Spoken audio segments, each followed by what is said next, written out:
বন্যা কবলিত বিলচাতুরিয়া ফ্লাড সেন্টারে চরম দুর্দশা। পড়ুয়াদের পাশে প্রশাসন ও স্বাস্থ্য দপ্তর। উত্তর চব্বিশ পরগনার রামনগর পঞ্চায়েতের তেঁতুলবেড়িয়া গ্রামের বিলচাতুরিয়া ফ্লাড সেন্টারে আশ্রয় নিয়েছে প্রায় 15টি পরিবার। এই গ্রামের মোট প্রায় 40টি পরিবার ভয়াবহ বন্যার কবলে পড়ে এবং বর্তমানে চরম দুর্বিষহ অবস্থার মধ্যে দিয়ে দিন কাটাচ্ছেন।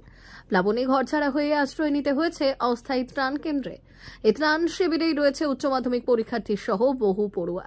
তারা চরম প্রতিকূলতার মধ্যেও ফ্লাড সেন্টারের ভেতরেই পড়াশোনা চালিয়ে যাচ্ছে। শিক্ষার স্বাভাবিক পরিবেশ না থাকলেও পরীক্ষা ও ভবিষ্যতের স্বপ্ন ছাড়েনি তারা। স্কুলে যেতে পারছি না জলের জন্য, সব জায়গায় রাস্তায় জল হয়ে গেছে। এখন বাসে করে যেতে হবে যদি যেতে হয়। তখন পড়াশোনা হতে বন্ধ প্রায়? হ্যাঁ, প্রায় বন্ধ, কারণ কি মাস্টারও আসতে পারছে না পড়াতে এবং স্কুলেও যেতে পারছি না। এরই মধ্যে এলাকায় বিষধর সাপের উপদ্রব নতুন আতঙ্ক তৈরি করেছে। সাপের কামড় এড়াতে এবং অন্যান্য মৌসুমী রোগ প্রতিরোধে তৎপর হয়েছে স্বাস্থ্য দপ্তর। জায়গাটায় বসবাস করা খুব কঠিন, প্রত্যেক বছর জল ওঠে। এই রাস্তাটা ছটকার করে, সে কি বলবো, একদম নিচু করে ছটকার করা। প্রত্যেক বছর বৃষ্টি হলেই এই জায়গাতে জল ওঠে, আমাদের সে যাওয়া আসা খুব অসুবিধা হয়।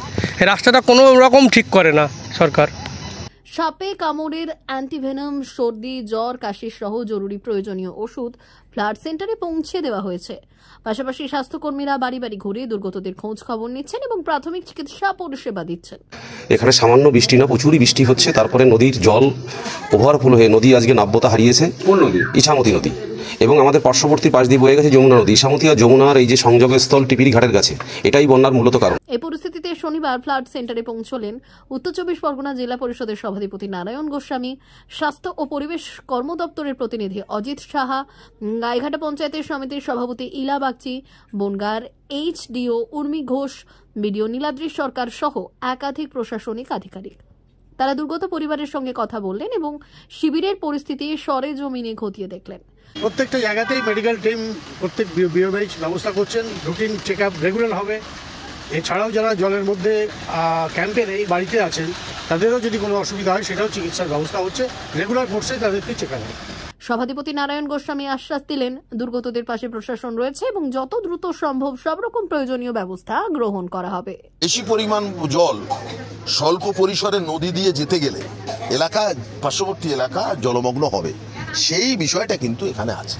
অর্থাৎ একটা প্রকৃতিগত অসুবিধাজনিত কারণে আমাদের এখানে জলমগ্নটা হয়। তথাপিও মাননীয় মানবিক মুখ্যমন্ত্রী চেষ্টা করছেন নদীর পলি উত্তোলনের মধ্যে দিয়ে যত বেশি সংখ্যক মানুষকে দিতে। আমরা সমস্ত ফ্লাড শেল্টারগুলো ঘুরে ঘুরে দেখছি, কোথাও মানুষের যেন কোনো সমস্যা না হয়। এটাই মুখ্যমন্ত্রীর নির্দেশ, যে মানুষের যেটা দরকার হবে সেটা ইনস্ট্যান্ট যাতে মানুষ ওখানে পায়, সেটা আমরা দেখছি। ইন দি মেন টাইমে এখানে সাপের উপদ্রব নিয়ে অভিযোগ আসলো, সেটা যাতে না হয় বন দপ্তরের সাথে কথা বলব। যদিও বিডিও সাহেব স্থানীয়ভাবে ব্লিচিং এবং কার্বলিক অ্যাসিডের ব্যবস্থা করছেন, তিনি সেটা করবেন। আমাদের নদী নালা সংস্কার করার দরকার, আর আমাদের একটা ডিপটি কল দরকার। আমাদের জল খাওয়ার অসুবিধা। জল উঠে গেছে বাড়ি, ঘরের মধ্যে উঠে গেছে না ঘরে এখনো উঠিনি, তা উঠবে। তো এই জল টল না হলে আমরা তো বাঁচতে পারি, নদী নালার সংস্কার করলে আমরা বাঁচতে পারি। ব্যুরো রিপোর্ট, ভুবন রাম সংবাদ।